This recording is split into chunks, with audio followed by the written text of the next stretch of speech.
Hi hello నమస్తే welcome to my channel. ఎలా ఉన్నారు అందరూ? బాగున్నారా? ఇదేంటి అంటే ఒక క్లారిఫికేషన్ వీడియో అండి. అంటే C23 రిజల్ట్ అయితే వచ్చింది కదా. C23 రిజల్ట్ వచ్చిన తర్వాత ఇప్పుడు మనకి రన్నింగ్లో ఉన్న సెమిస్టర్ ఏంటి? 4th sem. అంటే ఇప్పుడు రెగ్యులర్గా జరుగుతుంది 4th సెమ్.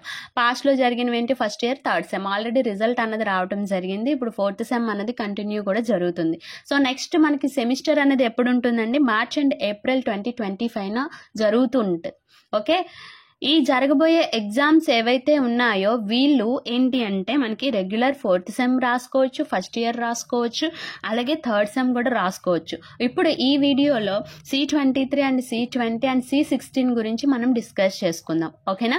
ఈ C23లో మనకేంటి అంటే ఫస్ట్ ఇయర్ 3rd సెమ్ అన్నది కంప్లీట్ అయిపోయింది, రిజల్ట్ కూడా వచ్చేసింది. ఇప్పుడు రెగ్యులర్గా జరుగుతుంది. ఓకే, రెగ్యులర్ అన్నది 4th సెమ్ అన్నది జరుగుతుంది.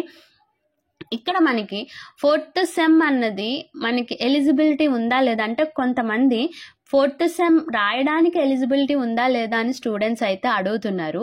సో ఇంతవరకు ఏంటి అంటే ఎలిజిబిలిటీ క్రైటీరియా అన్నది ప్రతి కరికులంకి కూడా యాక్సెప్ట్ చేశారనమాట. అంటే ఆ రూల్ అన్నది ఉంది. ఓకేనా? అంటే ఫస్ట్ ఇయర్లో ఎటువంటి సబ్జెక్ట్స్ ఉండకూడదు, అంటే 4 కన్నా ఎక్కువ ఉండకూడదు. ఒకవేళ ఉన్నట్టయితే ఇది ఏంటి అంటే C20కి రిలేటెడ్ అనమాట. అంటే రూల్ C20 సిలబస్ వాళ్ళకి రూల్ ఏంటి అంటే ఫస్ట్ ఇయర్లో 4 కన్నా ఎక్కువ ఉంటే కనుక 4th సెమ్కి ఎలిజిబిలిటీ లేదు. ఓకేనా? సో మీరు ఇక్కడ ఈ ఎలిజిబిలిటీ ఉందా లేదా అన్నది మనకి ఎగ్జామినేషన్ నోటిఫికేషన్ వస్తుంది కదండి. ఓకే, ఆన్లైన్ పేమెంట్ అన్నది స్టార్ట్ అవుతుంది కదా, అప్పుడు మనకి తెలుస్తుంది అన్నమాట. అంతవరకు మనకి తెలియదు. ఎందుకంటే మన పిన్ నెంబర్ అక్కడ ఫీజు అన్నది పే చేసేటప్పుడు మన పిన్ నెంబర్ అక్కడ ఎంటర్ చేయగానే మనం దేనికి ఎలిజిబుల్ అన్నది చూపించేస్తుంది. ఓకేనా? ఇదేంటి అంటే C20 వాళ్ళకి జరిగిన ప్రాసెస్. ఇప్పుడు ఈ C23 వాళ్ళకి ఎలా ఉంటుంది ఏంటి అన్నది మనకి ఎగ్జామినేషన్ నోటిఫికేషన్ వచ్చేంత వరకు కూడా తెలియదు. ఇప్పుడు నాకు ఫస్ట్ ఇయర్లో ఎక్కువ సబ్జెక్ట్స్ ఉన్నాయి అక్క, అలాగే 3rd సెమిస్టర్లో కూడా మనకి ఎక్కువ ఉన్నాయి.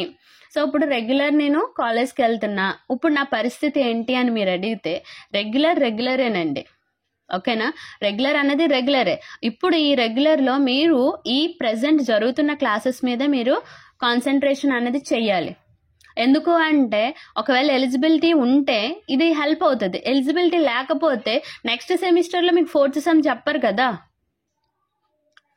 అర్థమవుతుందా నేను చెప్పింది? నెక్స్ట్ సెమిస్టర్లో 4th సెమ్ ఎవరు చెప్పరు కదా. నెక్స్ట్ 5th సెమ్ ట్రైనింగ్ అయితే ట్రైనింగ్, కంటిన్యూ చేయాలి కదా. సో అది ఇదే మీరు ఉంచుకున్నారు సబ్జెక్ట్స్, మిమ్మల్ని ఎవరు ఉంచుకోమని చెప్పలేదు. మీరు ఉంచుకున్నారు కాబట్టి రెగ్యులర్గానే వెళ్తుంది, సప్లీగానే జరుగుతుంది. ఓకేనా? కంపల్సరీగా రెగ్యులర్ మీద కాన్సన్ట్రేషన్ చేయాలి సబ్జెక్ట్స్. ఓకే, దాంతో పాటుగా మీకు సప్లీ ఏవైతే ఉన్నాయో వాటిని కూడా ఇప్పటి నుంచే చదువుకోవాలి. ఎందుకు అంటే ఆల్రెడీ మనం జనవరి ఎండింగ్కి వచ్చేసాం. So February, March. ఓకే, ఈ ఫిబ్రవరి, మార్చ్లో మనకి తెలియకుండానే టైం అనేది జరిగిపోతుందండి. అంతే ఇంకా మిడ్ 1, 2 ఇంటర్నల్స్, ఎక్స్టర్నల్స్, రికార్డ్స్ ఇవన్నీ అయిపోతుంది. ఇంకా టైం తెలియకుండానే అయిపోతుంది. ఇంక మీరు ఎప్పుడు చదవాలి? ఇప్పటి నుంచి మీరు చదవటం స్టార్ట్ చేయాలి. ఓకేనా?